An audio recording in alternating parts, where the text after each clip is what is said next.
Hey, good morning, everybody. Just getting set up.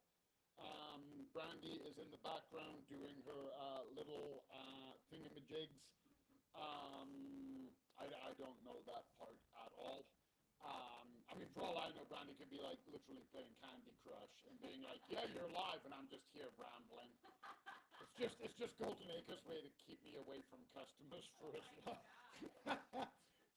Occupy Colin in the podcast studio.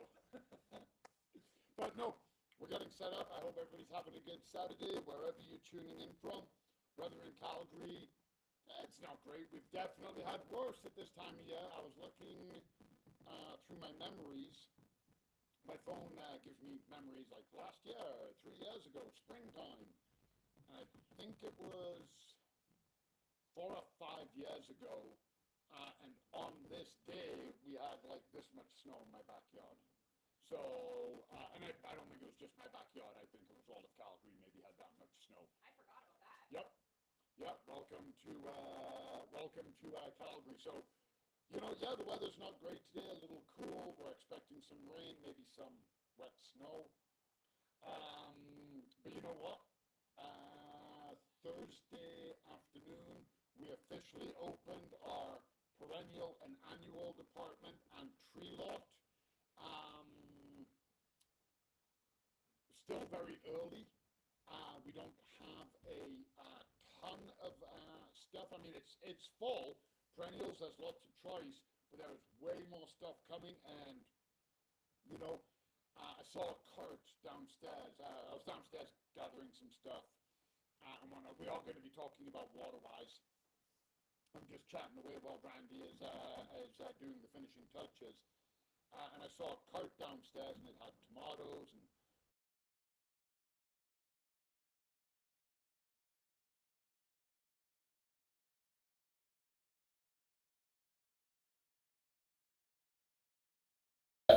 and we just had a great week down at the call for Earth Week. So this Tuesday, the 22nd, is Earth Day. We were down at the call on Sunday. We have an entire podcast on Earth Week, Earth Day, what we can be doing. And it's not just the plan is, and it was Brandy who kind of brought this up, and it's such a good idea. Is Earth Day, we don't need to do a ton of things on Earth Day and then do nothing. It's a good day to just kind of maybe look and see if you can make a couple of just small tweaks in your habits that will reap, dividends. I'm trying to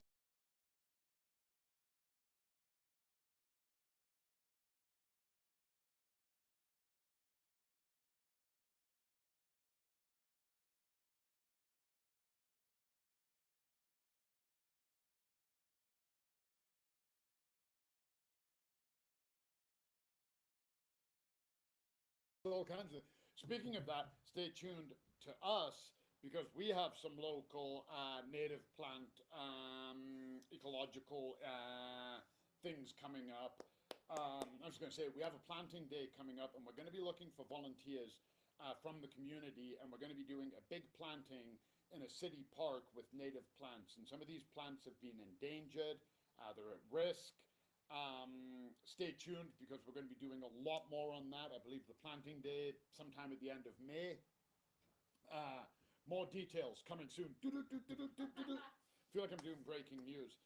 This morning, Deerfoot, traffic was moving great. Northbound Deerfoot. I was on northbound Deerfoot this morning, so I'm actually reporting. I think we're actually doing pretty good for sound. Yeah, And it okay. looks like this week we have everybody on board. I'm just going to invite our Instagram friends, and so feel free to get going on saving water in the garden.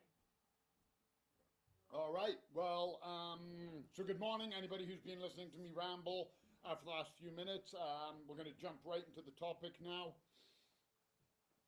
Um, Last year in Calgary, for sure, we were extremely reactive about water saving. So we always talk about it. It's something that every gardener is very aware of. Houseplant enthusiasts, watering is always top of mind. We were at the core this week um, talking about Earth Week, and a lot of people were buying house plants. The two questions we get darn near every sale: what kind of light does this plant need? How often do I water it? Lighting, obviously, we work with them and figure that out, but watering is always that loaded question. How often do I water my plant? When should I water? How do I save water? Water, water, water.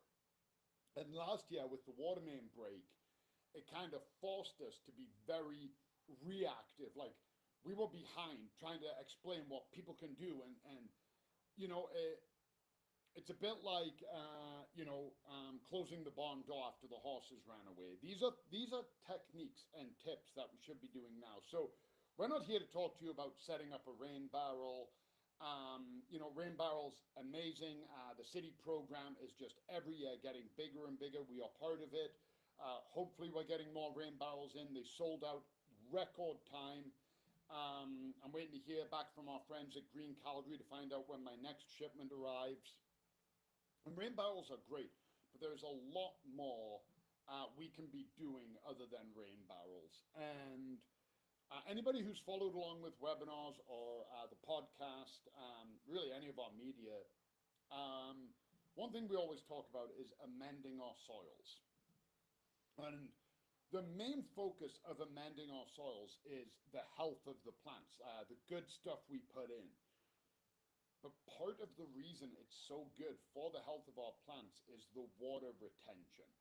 I think it was Utah State University, might have been Oregon. Utah and Oregon State have amazing agricultural and horticultural programs, and they do a ton of work, and they have a ton of articles, like a ridiculous amount of articles that are free to read, and they are like peer-reviewed, science-driven articles in the world of agriculture and horticulture. I read quite a lot of them, and that's why I can't remember which one it was. So it was Oregon or Utah. And they did a test, and they found, and this was done agricultural, I broke the numbers down to make it easier, but they found that by mixing 1% of organic material into your soil, you can help increase water retention, moisture retention, by 2 liters per square foot. So a square foot is cube, yay big, 12 inches on each side, 30 centimeters if we're going metric. And that is essential. And when I'm talking about the amendments, so whenever we talk about doing planters, we're getting to that season, we're getting to planter season. I got some beautiful annuals here, I just grabbed some.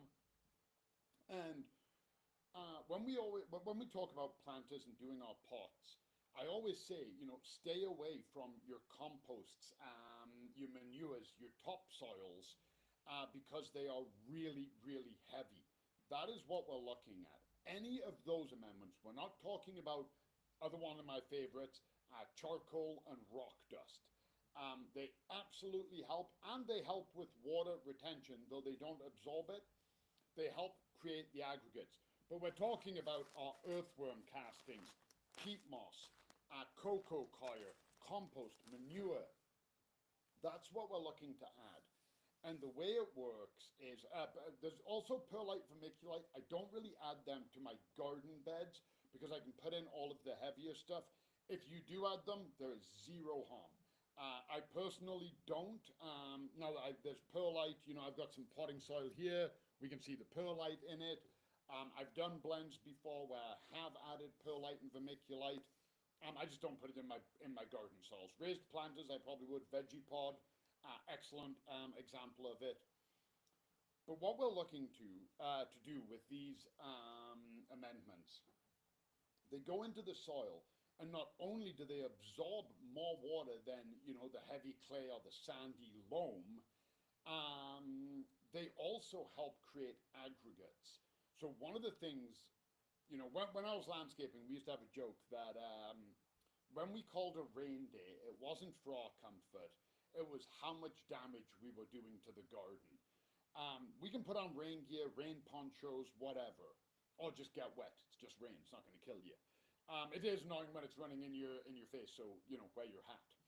Um, but it was when we were doing very large gardens that had these deep, deep beds. Some of them, you know, 15, 20 feet deep, 40 feet long. So you have to walk through the flower bed and the soil is wet.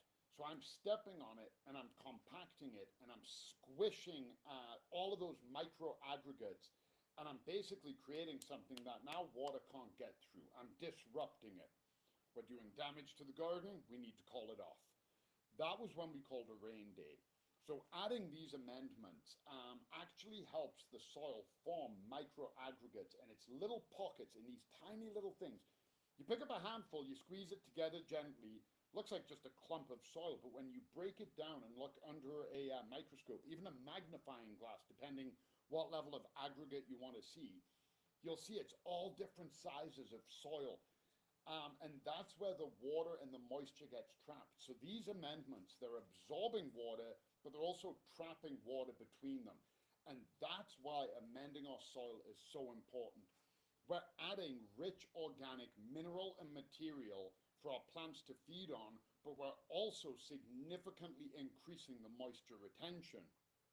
So when we are looking at watering our soils, and we have something in there that's going to hold that moisture, we need to use less water.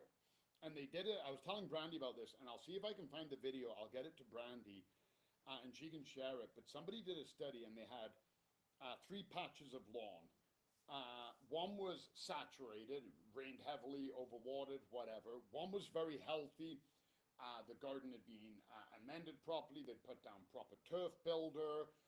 They put down, you know, top dressed with a good topsoil, peat moss, coir, manure, really healthy soil. And the other soil was completely drought, just baked hard under the sun. And they took a glass of water and they flipped it upside down on each one of the soil patches. The one that was saturated, the water stayed in the glass. The soil could not absorb any more water. It was at saturation point. The drought one that we think would just suck the soil down because it is so dry, repelled the water. The soil, when it gets that dry and it's that poor quality, becomes hydrophobic. It actually pushes water away. Potting soils, they've been dried for so long, they're sitting in bags. You water your plants and often the water just sits on top. That's why we're like water every day. You need to get that soil to absorb.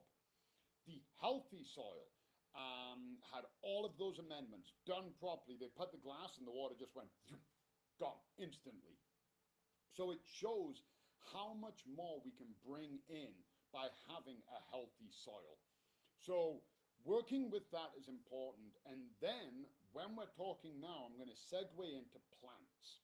So I'm staying away from annuals. Most of our annual plants do require water. They were in the pot, in the garden. They may require water every other day, every day, depending on what you're growing. Sometimes really baking hot. I've talked about this.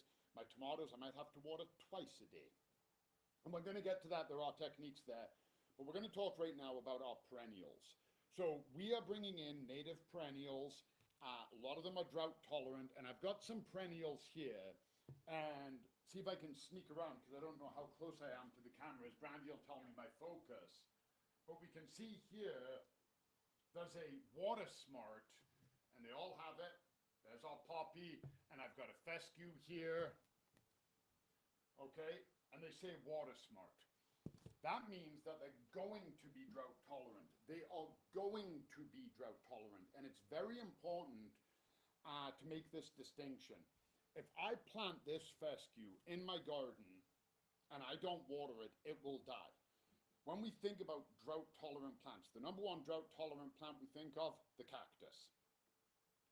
Cacti start growing during the rainy season, during the monsoons. They establish, their roots establish, then it dries out and they can live. When we plant a new plant, regardless of what it is, we have to water it in. It needs the roots to establish. After a year, 2 years, then we can kind of say you get what you get. Whatever nature gives you, that's where you're going to go. But we really need to make sure they're established. So you take drought-tolerant plants, you establish them, and you amend the soil, you you're light years ahead of most people in having a water-wise garden. So then the next thing we look at is how do we protect the soil? How do we protect the plants? Because we amend our soil, it looks great, but now it's baking under the sun.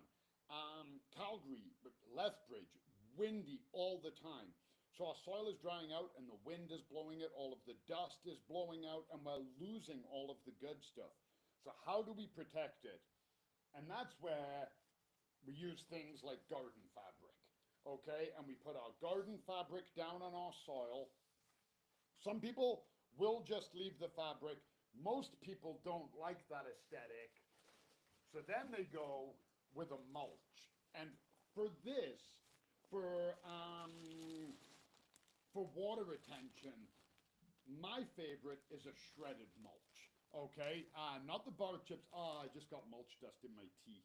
Oh no. Cedar. What? Now I have cedar green tea. Ew. Oh my god, I can't believe you drank that. Oh my god. Okay, landscaping. I've drank coffee with peat moss in it. Ew. Whatever. A little bit of roughage helps me retain moisture. So you want to put this down. Depending on your aesthetic, straw also works. We've got big bales, we have natural ones, and I like straw as well. The reason I say straw and mulch like this is because it interlocks. So being shredded, you can see it. I can form a tight carpet of that. There's no spaces. That is, I can't even push my finger through to get to the table. I can work it through, but I can't push it through. Those chips, you can kind of just, and you're straight through. So the chips are better than nothing, but if we're talking serious moisture retention, this is what we want to use. So do your plants, your perennials, your annuals, your tomatoes, your veggies, whatever it might be, you put your fabric down, you cut it, you put it around the root ball, you mulch on top. Now, any moisture that is in that soil is insulated. Works two ways though. So now, when we're watering from the top down onto it, it can be difficult because now we have to water to ensure we're going through a couple of inches of mulch and fabric. Absolutely doable. Rain, don't worry about. Rain is saturating, it lasts for so long, it hits and it just keeps soaking down. But I'm talking about when we're using our hose or our watering can. And by the way, on big pots as well, I should mention this, especially pots where we do veggies, pot this big with one tomato, you can absolutely use fabric and mulch in those pots. I don't do it in my annual pot. Anybody who's seen me plant an annual pot knows there isn't much soil surface in mine. But if you're the kind of person you like a more curated look, and you've got just a couple of annuals in a pot, and that's your style, that's your vibe, you can also mulch that as well. You don't maybe like the cedar mulch in the pot, there's black mulch, there's red mulch, there's different colors. As long as it's the shredded one, again, that's the best. But then how do we get the water to the plants? Because we've just literally put two barriers there, plus the water has to percolate through soil. Our soil is healthy, it's a great soil, but it still has to percolate through to get to the root system. We may have planted a tomato in a 1 gallon pot. Our tomato is now this far, so that's our bottom of our tomato, there's our soil surface, and we've got mulch and fabric up to here. I'm getting water down there, so I'm holding it on. How long do I do that for? That's where we look at using some other tools. So a really good one that I love is the good old soaker hose, okay? Soaker hoses, you roll this out and it's a hose that you won't even really be able to see it. Tons of perforations in it. So you roll this out, plant your perennials. Okay, we'll do a perennial bed. So we've planted our perennials. I've got my fescue, other plants, and they're looking good. Okay, and I want to put my mulch down. Now I'm going to run my hose, and I'm going to go here, and then I'm going to bring it to here, and then I'm going to go to here. Oh, hold on, we can't see you. Oh, we can't. Uh-oh. Okay, hold on, I'll put the Okay. camera. Okay, go ahead. Okay, so I've planted my plants. I've put my perennials in. I love the way they look. They're great. Now I take my soaker hose, and I'm going to come, and I'm going to go right on this root ball. I'm going to go on this root ball, and I'm going to go onto this one as well. Then I'm going to put my fabric down. Then I'm going to put my mulch on top. And I'm going to leave this end of my soaker hose sticking out. I attach my garden hose. I turn it on. This all floods. I know it's wet. I turn it off. Put my garden hose back onto my wand, my nozzle, whatever I want. That soil is now soaked. It's going to saturate down to the roots, and that moisture is protected.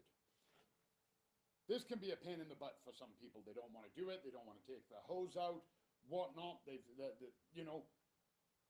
don't really have the area for it. Whatever the case might be, that's where we look at using things, other tools, like root feeders. So this is a traditional deep root feeder. It's normally used on trees and shrubs, can absolutely be used on perennials. Handle, footstep, it's got a fertilizer attachment here, universal water-soluble fertilizer. You push it in, and then if you can see, tell me if we can see this or if I need to come closer. No, you're good. So you can see a couple of holes at the bottom. So you sink this to the depth that you need. You're doing a huge tree, you sink it to there. You're doing a perennial like that, you sink it to there. Maybe a little up. Just enough to get it in. This, got a nice point, will pierce the mulch, pierce the fabric. You have your hose on it, and away you go. And now you're watering directly. I water that, I water that, I water that one, and I'm done. And that's what we look at for tools. Now, when it comes to our veggies, very important to protect them. Veggies need water. These, again, they're all water-wise. Maybe we don't get a ton of water. You know, we're 2 years forward now. These are established. They're looking good. We haven't had a lot of rain. They're drooping a bit, maybe browning a little bit. No problem. They'll come back. Not worried about it. I want to keep them nice. They're in bloom. I want them to look good. I water them, but I don't have to. I'm working with the drought tolerance. My tomatoes, my annuals, I can't do that. If I let them wilt, if I let them brown, if I let them go dormant, I've lost my plant. So we look, same thing. We've planted great amended soil, our tomatoes in there. We've put our fabric down, we've put our mulch down. When we put on our tomato cage, we put on something like this. And this has a built-in deep root feeder. So it's your traditional tomato cage, except one of the legs is a root feeder. This part sits on the soil, as it does. Our tomato or our pepper, whatever we want, goes in the middle, and we have independent stakes, we have peony rings. This sits there, and then we just take our water gun, our watering can, and we water straight down that pipe. And then we have 4 holes here, and it all comes out, and now my soil is saturated. So my water is now going under the mulch, under the fabric, and it's going all the way down the root system to fully saturate that soil. What this does is it allows me to grow a tomato, to grow a vegetable. It doesn't have to be a tomato. It allows me to grow a vegetable, if I use the independent stake, a perennial, using up to 50% less water. I've tested every one of these products. I've played with all of them numerous times in my career. And what I find, and this, even soil amendments, take a soil that isn't properly amended, that isn't very well taken care of. We get this all the time. People go, but I fertilized, my plants aren't doing good. This is why. A lot of times we water a tomato and we pour it on and the soil drinks the water. That first inch, 2 inches gets saturated, and then we watch the water run off. And it's going everywhere but where we want it to be. It's running onto our lawn. It's running down the flower bed. Now, we're watering dormant weed seeds. We're pouring water from a height. We're hitting the soil and we're compacting it. We've got a compacted area now. Less gas exchange. We've busted up those aggregates. We have to water a lot more to get that water down. Using these tools, soaker hoses, root feeders, we're eliminating all of that. We've got no runoff. We have no water runoff. Any of the water is going underneath. So if there's a weed seed, even if it gets water, our plants are already above the fabric. This weed seed is getting no light because it's got black fabric on it. So this is absorbing heat as well, which is great for roots, but it's not good for a seedling directly under it. and it's got mulch on top of that. So there's no light, it is too hot. If it comes through, it is so weak, you just rough up the mulch. Normally you just do that, and the seeds are just falling over. The weed seedlings are just falling over. So watering in the right area, delivering water where we need it, delivering water into a heavily amended soil. We're looking at literally cutting, and I've done the tests. I've got all of the math because I'm a colossal nerd. So I've recorded. I love how you like that math. Yeah. Yeah, I do. Well, I do Of because all maths. I dump it into Excel spreadsheets, and then I chart it of when I did it and how much. So when I did the tomatoes using one of those tomato cages, I specifically said, okay, this tomato only gets 1 liter of water, 2 liters. I don't remember what I did now, but that's all it gets. The other one gets water as needed, and I charted it, and I wrote down how much water I used, and then I measured the ppm in the soil to see how much fertilizer, because we're using water-soluble fertilizers. Again, poor soil, we're putting that water-soluble fertilizer on, it hits the soil, runs off. Now we're fertilizing everything but our plant. Fertilizer runoff can create algae blooms in our sewage, in our waterways. We don't want fertilizer there. We want it at the base of the plants. We fertilize, and we're going through mulch, fabric, and soil to get to the roots. We think we've given our plant the right amount of fertilizer. We haven't. We think a cup of fertilizer, water-soluble fertilizer, fill up a cup. I pour it on there, I'm like, that plant got a cup of fertilizer. Maybe it got a third of a cup, maybe a quarter. You deliver it through a root feeder or through a soaker hose. I don't recommend using a water-soluble fertilizer through a soaker hose. You absolutely can. I don't recommend doing it. Fertilizing is always best to do it directly on the actual plant. You absolutely can. Take a universal fertilizer attachment like this. Good job there, heavy duty. Attach it to your hose and put your hose on the end. You absolutely can run water-soluble fertilizer through these. It's just not ideal. This stretches out for 50 feet. I can't guarantee that all of my fertilizer went the full 50 feet. Maybe the moment it came through, it fertilized the first 10 feet.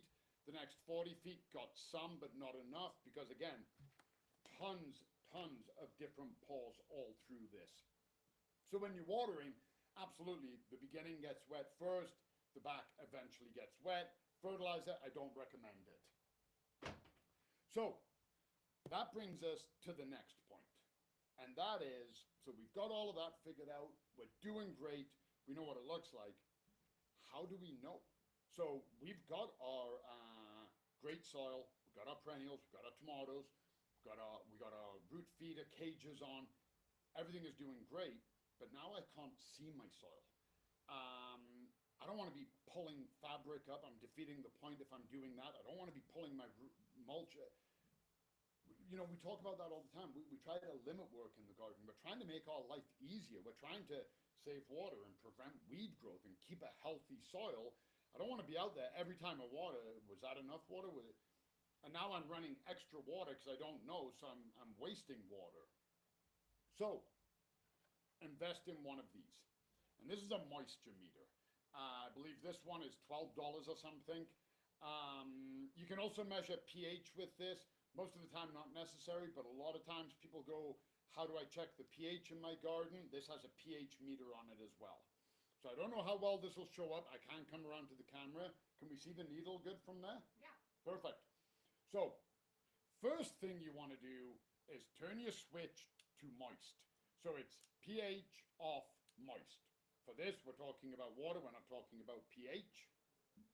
So I'm swapping this to moisture, and we can see the needle is in dry. It's in the air. It's pretty dry in here. I got potting soil in here. I stick this in, and that needle is still on dry. See how much I trust it? I'm not even lucky. I didn't even check first. That needle is reading dry. I know that because I haven't put any water in this potting soil. I took it straight out of the bag. I firmed it in. Great potting soil. I will eventually plant something in there, but I haven't given it any water. I know it's dry. Here's one I prepared earlier. I'm like total like Martha Stewart right now. Yeah. The reason I prepared this earlier is because this soil is hydrophobic, and if I was trying to do this live, I'd be adding water and waiting. And it took me about 20 minutes to prep this soil so that it's nice and wet all the way through. And you can see there's no water leaking out of it. I didn't oversaturate it. It's just watered soil. So now, I don't know why it's in, oh, it was in the glass jar to trap the water. So I'm still on moist. I'm going to take this, firm that down a little bit. I'm going to stick it in, and that needle should have jumped straight to moist. And that's it. So I can take this, and I can go to where I've cut the fabric around my plant, and it went back to dry because I took it out. So now I can put it into my perennial. And I can go, oh, okay, yep, that's moist, does not need to be watered, I'm good. So now I've just eliminated guesswork. These work on your house plants too. Absolutely they do. These are an amazing investment to help you save water, to be used indoors, outdoors, you're looking. And the best part is, once you learn, so say you're using a root feeder, and you fed your plant, and you go, was that enough?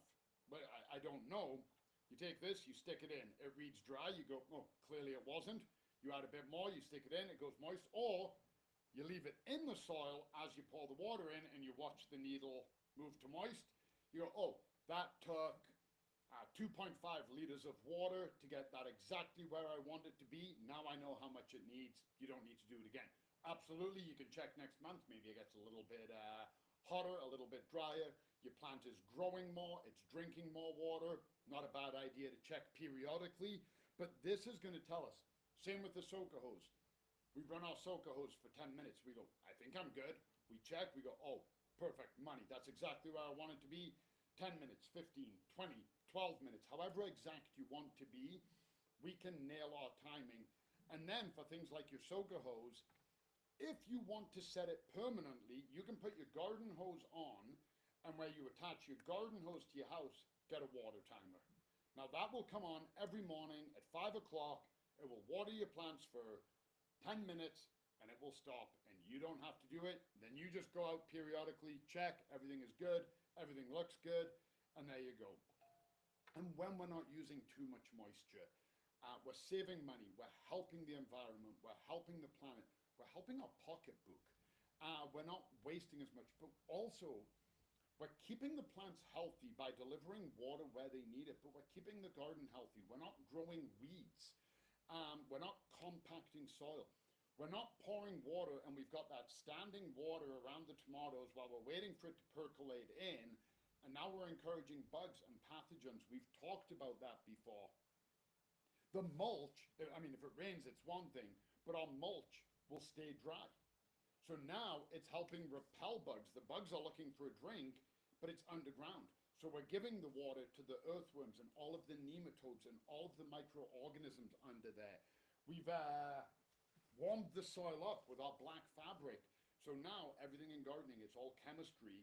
We've increased, what do chemical reactions need? They need warmth. We're making it hotter. So we're helping that soil. We're boosting root activity. We're boosting microbial activity. And we're getting everything those plants need. So we're saving water, we're promoting health, and we're stopping the bad stuff. And we're saving money. All of this can go a long way. And all of these are actionable items. You choose to do the one I pick every time. I sound like a broken record sometimes. Always amend your soil. Maybe you don't like mulch, maybe you don't like fabric, maybe you don't want to buy root feeders, whatever. If you just do that, you've already increased your game.